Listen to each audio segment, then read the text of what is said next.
করছে বগুড়া। কালকে আপনারা সবাই একটা নিউজ দেখেছেন, এটা নিয়ে অনেকেই নিউজ করতেছে। বাংলাদেশে এমন কোনো পত্র পত্রিকা টিভি চ্যানেল নাই যে আমার নামে নিউজটা হয়নি যে হিরো আলম আবারও গ্রেপ্তার হইতেছে। গ্রেপ্তারি পরোয়ানা কেন জারি করছে এটা বিষয়টা আপনাদের ক্লিয়ার করার জন্য আজকে এখানে দেখা। আপনারা সবাই জানেন আমার নামে যে গ্রেপ্তারি পরোয়ানা জারি করেছে মিথিলা নামে একটা মেয়ে, আপনারা সবাই জানেন।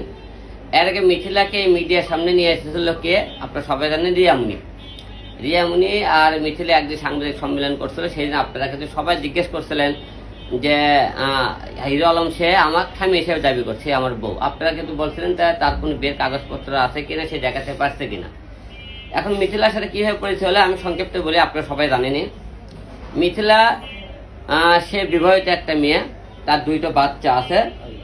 একটা বাচ্চা আপনাকে দেখায়, এই যে বাচ্চা সাউন্ডটা অফ করে দেখেন আপনার বাচ্চাটাকে। আর কিন্তু এটা ছোট একটা বাচ্চা, কিন্তু এটা আর এটা মনে 5 বছরের একটা বাচ্চা আছে এবং একটা বাচ্চার বয়স 12 বছর। আর দুইটা বাচ্চা, প্রথম জামাইয়ের নাম হলো চমন, তার চমন, আর বাড়ি হলো খুলনা মিথিলা বাড়ি।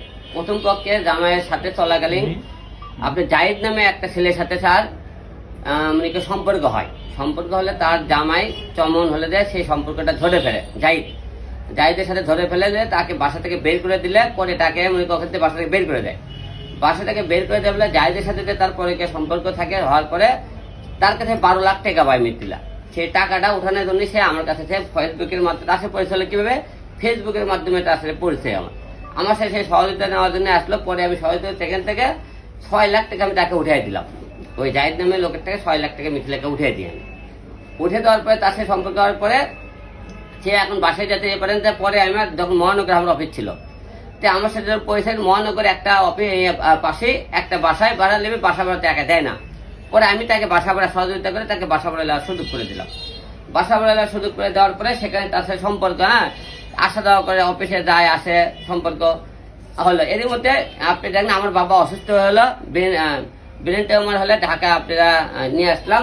রিয়ামণি যখন সে আমার বউ থাকে, রিয়ামণি যখন আমার সাথে সে সম্পর্ক মানে চলাকালীন সে আপনি জানেন সে ডান্স পার্টির সাথে বিভিন্ন ডান্স করে, আপনি সে চলাফেরা করে, সে আমার বাবাকে আর দেখাশোনা করে না। যখন মিথিলাকে আমি সহযোগিতা করছিলাম তখন সেই সহযোগিতা সুবাদে সে আমার বাবাকে দেখাশোনা করার পরে সেখানে যায় আসে। তারপরে আমাকে বাবা মারা যাওয়ার পরে মানে মারা গেল, তারপরে মিথিলার সাথে আমাকে সম্পর্ক থাকে, কিন্তু তার সাথে বিবাহিত কোনো সম্পর্ক নেই। মিথিলা গুলো আজ পর্যন্ত আপনাদের সামনে করে কাগজ কলমে দেখাতে পারে সে আমি তাকে বিয়ে করেছি এবং তাকে মনে করেন তার কোনো ক্ষতি করেছি, আমি সে মাস্টার বেটে দেবো, কিন্তু তার সাথে আমার সম্পর্কে ছিল। আমি না স্বীকার করতেছি তার সাথে আমার সম্পর্কে ছিল না, হ্যাঁ সম্পর্কে ছিল, কিন্তু বিবাহ কোনো সম্পর্ক ছিল না। এবং সে এই যে কালকে গতকাল থেকে যে আপনার মিডিয়াটা নিউজ করেছেন, আমি মিডিয়াকে আমি সম্মান করি, আজকে মিডিয়ার কারণে আজকে আমি এত দূর। কিন্তু আপনাকে একটা কথা বলতে চাই যে আপনারা লেখছেন ওই মেয়েটাকে নায়িকা বানানোর কথা বলে আমি তাকে শারীরিক মেলামেশা করেছি।